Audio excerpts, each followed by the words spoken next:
one race, competing visions for the future of New York City. A Democratic socialist, a guardian angel, a three-time governor, and the incumbent. Welcome to Battleground, New York City, the fight for your vote. I'm S.E. Cupp. You were at candidate events today. Tell me what you heard and what you saw. Mayors have three jobs. You got to keep crime low, quality of life high, and the tax base grow. And there are going to be strange twists and turns before the votes are counted and the dust settles. I think that much we can count on. Let's get right to it.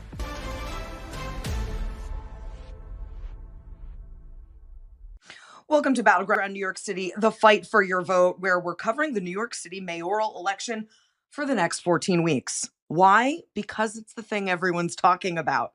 What's it going to mean for the Democrats? What does it mean for the midterms? What does it mean for Trump and Republicans? All eyes are on New York City, and we've got it all covered right here. I'm S.E. Cupp. Let's get right to it. Later in today's show, we'll talk to a former New York City government insider who's all too familiar with the process of running for mayor. But first, let's get to the latest news from the campaign trail. And joining me now is Ayanna Harry, New York One political correspondent. Ayanna, welcome. Thank you for having me. Okay, so we heard yesterday, and we spoke about this yesterday, that President Trump is deciding if he's going to endorse a candidate in this race and wade in.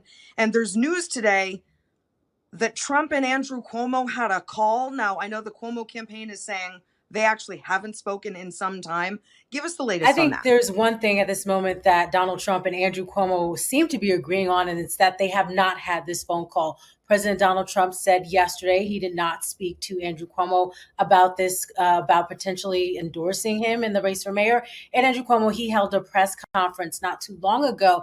He strongly pushed back on this New York Times report. He called it false. Andrew Cuomo said he couldn't remember the last time he spoke to Donald Trump. He said he reached out after the assassination attempt, but didn't reach him. But other than that, he couldn't really recall any conversations with President Donald Trump. But a lot of New York political insiders, they aren't quite buying it. The New York Times says they had several sources that backed up this reporting that there was this conversation between the president, between Andrew Cuomo.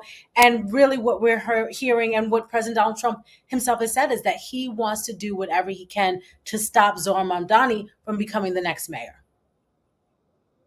It's so interesting. And listen, we'll take them at their word that they didn't have this call, but we know that Trump is very much against Eric Adams. He's helped him out, but I don't think that's going to be his candidate because he's not doing well and Trump doesn't want to back a quote unquote loser. And he has been speaking out about Zohran Mamdani. So let's play hypotheticals. Let's say he does get in the race. Let's say he does start backing Cuomo in whatever ways he can. There's a great headline in New York Magazine today that says, "For Cuomo, Trump is a friend without benefits." The point's well taken. Is it a really good idea for Andrew Cuomo to be seen kissing up to Trump or in cahoots with Trump or asking for Trump's support? Absolutely not in New York City. We know, first of all, in New York City, tell us why. Democrats far outnumber Republicans 8 or 9 to 1. And what we've seen from polling and what I hear when I'm out and about in the streets reporting is that both Democrats and even many Republicans in New York City, they're just not buying Donald Trump. They're not feeling his current presidency, the current term. Several of the policies are deeply unpopular here in New York City. So Donald Trump endorsing a candidate in the race for mayor, I mean, if he wants Mamdani not to win, maybe Donald Trump should then endorse Mamdani. Like, it just doesn't make sense that Donald Trump endorsing Andrew Cuomo would actually help Andrew Cuomo when New Yorkers are just deeply disappointed with many of the president's policies. I think you're right. I think it would help Mamdani. I mean, Trump is such a foil, and you're right. He's really not popular in a city that he was such a big fixture in. Let's talk about Mamdani. He jumped on this alleged report of a phone call. And he said at a presser today that if he wins, Mamdani, his administration will be Trump's worst nightmare. And he said, the job of mayor is not to audition to be the jester for a wannabe king.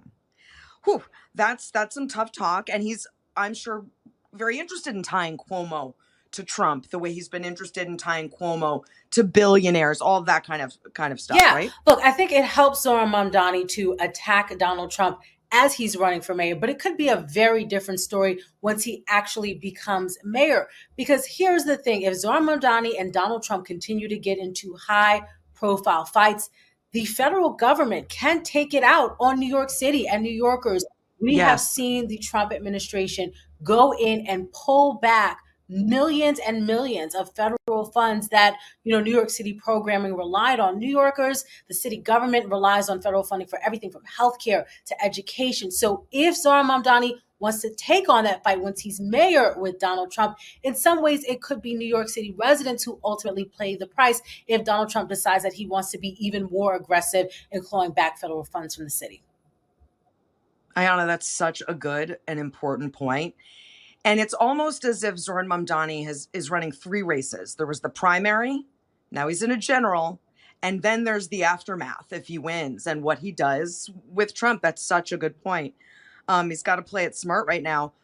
Even members of Trump's administration are weighing in on this race. DHS Secretary Kristi Noem said New York City is going to be a train wreck under Mamdani. We've known, Lee Stefanik has gotten involved. Why do you think so many outsiders are involving themselves in this race? What is it about this race? I think Republicans all around the country want to use Zoran Mamdani as an example and say, hey, listen up, constituents, listen up, folks in this city, in this town. If you lean into the far left, this is the type of leader that you will end up with. And so it's a bit of a scare tactic that I think Republicans are using in other parts of New York State and throughout the country, trying to use Zoran Mamdani as almost this boogeyman and saying, if you don't support us, if you don't lean into the Republican Party, this is what you're going to end up with. And you don't want that. I think that's the message they're going for. It's so interesting because, and we're having Curtis Lewa on tomorrow. They're not necessarily saying, so go vote for Curtis Lewa if you live in New York City. They're just running against Mamdani. Yeah, and Curtis Lee was interesting too, because I've asked him several times, like, would you accept a Donald Trump endorsement? He doesn't want it. And Curtis Lee is also afraid to disagree with Donald Trump. So really a lot of interesting dynamics playing out where you have the Republican candidate trying to distance himself from the Republican president. Right. It's really interesting. Cuomo met behind closed doors with business leaders yesterday, assuring them he's learned the lessons of the primary. He wants to embrace new strategies. Are business leaders who he needs to convince? If Andrew Cuomo wants to be mayor of New York City, he's going to have to convince the voters to back him. But the business community is still important because Andrew Cuomo has to fundraise. His fundraising has pretty much been non-existent since the primary. Meanwhile, Eric Adams raised $1 million in one day. So if Andrew Cuomo wants to be able to get his message out there to New Yorkers, to have, volunteers who can knock on doors, to be handing out pamphlets at the subway stations, he's going to need a little bit of cash if he wants to get on TV. Right now, he doesn't have that cash. Business leaders could help him with that, but he's got to convince them that he can actually win. And he had a presser today, and he seemed to roll out a message, a platform, an agenda to compete with Zoran Mamdani on buses. This was a direct shot at Zoran Mamdani. Mamdani, part of how he won the Democratic primary was by convincing New Yorkers that as mayor, he would bring free buses for everyone. So what Andrew Cuomo is saying is he would fully subsidize buses and subways 100% for low-income New Yorkers. So he's saying free buses, free subways for low-income New Yorkers. And Cuomo's argument is, should we subsidize the buses for wealthy New Yorkers? Let's just make sure that, transportation is free for the people who could most benefit from it, those low-income New Yorkers. That seems logistically difficult, to sort of means test, right, voters. Absolutely. And offer a policy just for some voters. That seems tricky. Yeah, but look, Andrew Cuomo is trying to do whatever he can to grab attention, to speak to the issues that New Yorkers care about. And it seems like right now his strategy is to, mimic what Zoran Mamdani has already proposed, but to try and find a way in which he can present it to New Yorkers as being better. Yeah. Oh, it's so interesting. Ayanna, Thanks so much for your great reporting and your context and analysis in this. We'd love to get you back over the course of the next 14 Absolutely. weeks. Thanks for having me. Great. Up next, what it's like to run for mayor in New York City. We'll talk to one former insider next. We'll be right back with more Battleground New York City, the fight for your vote. I think, it's hard to say any local race can be replicated. Yeah.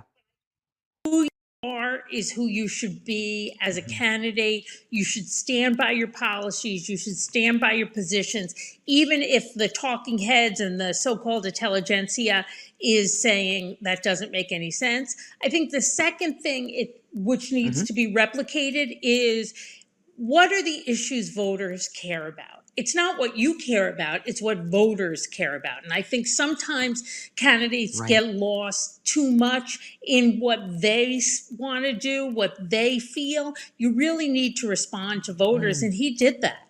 Yeah, he's definitely met the Yes. moment. And, well, there are two things I hear every New Yorker talking about. One's affordability, one's crime.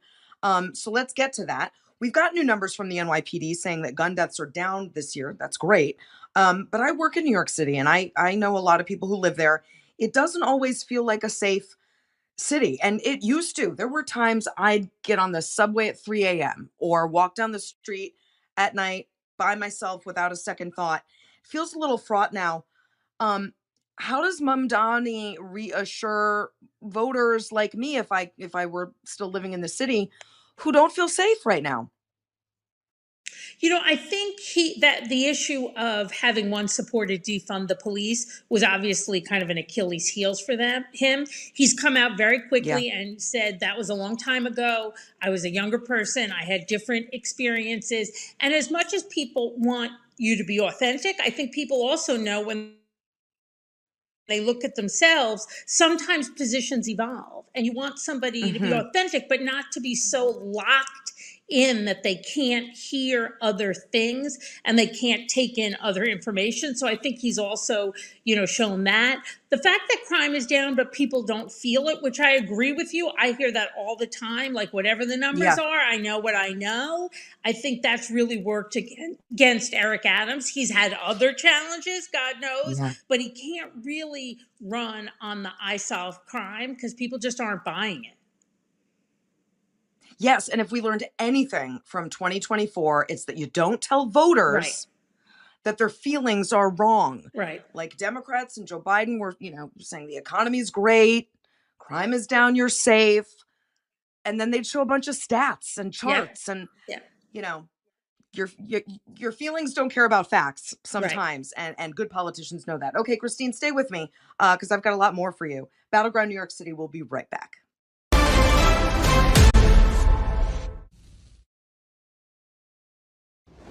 Back here on Battleground New York City, the fight for your vote. One more time with Christine Quinn, former New York City Council Speaker. Christine, let's move on to the rest of the field. Andrew Cuomo, as you know, he's got a lot of baggage, but some of it's full of money, okay? He's got some big backers. Behind him, what's his standing among New York voters today? Are they remembering the nursing home COVID scandal? Are they remembering the sexual harassment allegations, or is that kind of in the rear view? Well, given how badly Cuomo did in the primary, right, losing by, I think when it was all said and done, about 12 or 13 points, it seems like voters are remembering all of that and had really deep concerns because most people thought minimally it would be close, but it wasn't even close. So I think that nothing has been forgotten. Look, New Yorkers have long memories. The other thing is, New Yorkers, as well as Americans, they're always willing to give somebody a second chance. But Cuomo was not even once the tiniest bit contrite or apologetic or anything. And I think that was also too much for New Yorkers to stomach. I think that's a good point. I'm wondering, though, about older voters who may not be inclined to support a 33-year-old Democratic socialist with no experience. They might know the Cuomo name, remember his dad, like the dynasty, could they get him over the line, those older voters? Well, they didn't rule the day in the Democratic primary, and older voters are Yep. substantial and significant in the Democratic primary in New York City. So I think that argument could be made, and it's forceful, but I think the numbers from the primary show that probably won't be the case, because if you're adding in Republicans now into the voting mix and independents, I don't know that their affinity to the Cuomo legacy would be as strong.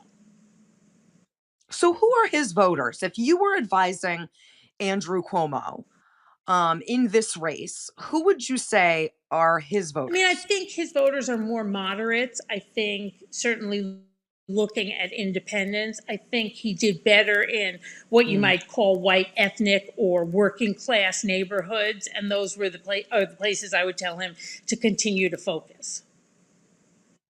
And you know, you Smart. mentioned he has. Let's talk about Eric Adams. Yes. Go No, I was ahead. going to say, you mentioned Cuomo has a lot of money. He does. But interestingly, the Campaign Finance Board recently gave out the next round of matching public money, and he didn't qualify for any. So he has a little bit of a catch up to do there also. Well, maybe Michael Bloomberg will help him out again. Maybe. Let's talk about Eric Adams. He is polling fourth behind Curtis Sliwa. What's his case? You know, I don't think there's any way, shape, or form Eric Adams can win. And, you know, when Eric won, he really had the goodwill of the whole city 4 years ago. Even the people who didn't support him wanted him to succeed. And it's just such an enormous disappointment, almost an epic tragedy that things fell apart. And, you know, he wants to say he has had nothing to do with corruption. Yet the very members of his administration who left under indictments or, a cloud of controversy, some of them stood right next to him at his announcement. That's not a way to send a message that you are corruption free. And now there are investigations into whether he had straw donors, the second straw donor investigation. So that's just, you can't walk away from that. You can't kind of cleanse that away. Do you think he stays in it to the end? I do. I think Eric Adams, and I think all three of the, Sliwa, Cuomo, Adams, they're all very arrogant people. They're all very self-focused men, and I don't think any of them is going to yield the day to anybody. Wow. Well, and speaking of Curtis Sliwa, we have him on tomorrow. Look, you know this, I know this. New York City has had plenty of Republican mayors, some of whom we remember very fondly. Does he have a chance in this race? Curtis is almost the almost ran candidate, right? He seems to run all the time now, very frequently. I know. He doesn't have any record. He doesn't have any recent experience. Some people remember the Guardian Angels fondly. Some people don't. There's a lot of controversy there as well. So I don't think he has a prayer. Notwithstanding, he's apparently taking off the red beret to be more accessible. I was just going to say, but Christine, he took off the beret. I mean, doesn't that change everything? Everything. Oh, that's really fascinating. Okay, while I still have you, I wanted to get you to weigh in on the Trump of it all. We talked earlier in the show, Donald Trump is considering wading in to this race. Good idea? Bad idea? How does that go? I mean, look, if Donald Trump wants to help a candidate, he should endorse a different candidate. Because if he's seen as supporting anybody, it is going to hurt them massively in New York. He couldn't have worse numbers in New York City if he tried. New Yorkers have said clearly, which I think also has worked for Mondami's favor, they want somebody who's going to fight Trump. They want somebody who's going to stand up for New York and democratic values. So, if these stories are true about Trump and Cuomo having conversations and conspiring, it is a deadly alliance. And as our last reporter said, Trump could turn his wrath on the city of New York, and voters and residents would pay for it if Mamdani keeps, poking him. And I get why he's doing it. He's a great foil. What are your fears if Mamdani wins and Trump decides to take it out on New York City? You know, the truth is, I think that no matter who the mayor of the city of New York is, Trump is going to take it out on urban America. It's not where he sees his votes. It's not where MAGA reigns supreme. So no matter who the mayor is, he's going to take it out on urban America, and New York being the leader in that area. The second thing is, we all know with Donald Trump, you can be his best friend on Monday and his biggest enemy on Tuesday. Look at him and Elon Musk. So just because he supports somebody in the mayor's race doesn't mean he won't knife him in the back the next day. So true. So true. Quickly before we go, because I have you here, are you going to run for mayor again? Oh, I'd love to run for office again. I loved being an elected official. It was such a great way to help people, but we'll see what the stars hold. Well, I, for one, think it's time that a woman run that city, but I'll be watching for you. And thanks, Christine. I hope you come back to talk about this race over the next few weeks. It's really interesting. All right, and we'll see you back here tomorrow and over the next 14 weeks, Monday through Friday, for more Battleground New York City.